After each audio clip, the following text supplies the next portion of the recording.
ছিল এক ছোট্ট গ্রাম। সেখানে থাকতো এক বুদ্ধিমান ও সাহসী বালক। গ্রামের চারপাশে ছিল ঘন জঙ্গল। সেই জঙ্গলে নাকি এক ভয়ঙ্কর রাক্ষস থাকতো, যে মাঝে মাঝে রাতে গ্রামে এসে মানুষ ধরে নিয়ে যেত। সবাই রাক্ষসের ভয়ে খুব আতঙ্ক দিন কাটাতো।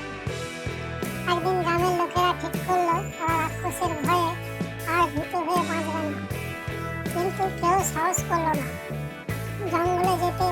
তখন সেই ছোট বালক বলল, আমি যাব রাক্ষসকে ধরতে।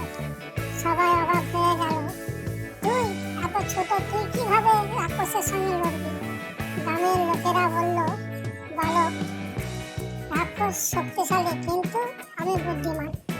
পরের দিন সকালে সে বেরিয়ে পড়ল, হাতে একটা বাঁশের লাঠি আর ছোলার কিছু ভাজা গুড় আর পানি নিয়ে। জঙ্গলের গভীরে গিয়ে সে দেখলো এক বিশাল গাছের নিচে রাক্ষস ঘুমাচ্ছে। বালক চুপি চুপি তার চারপাশে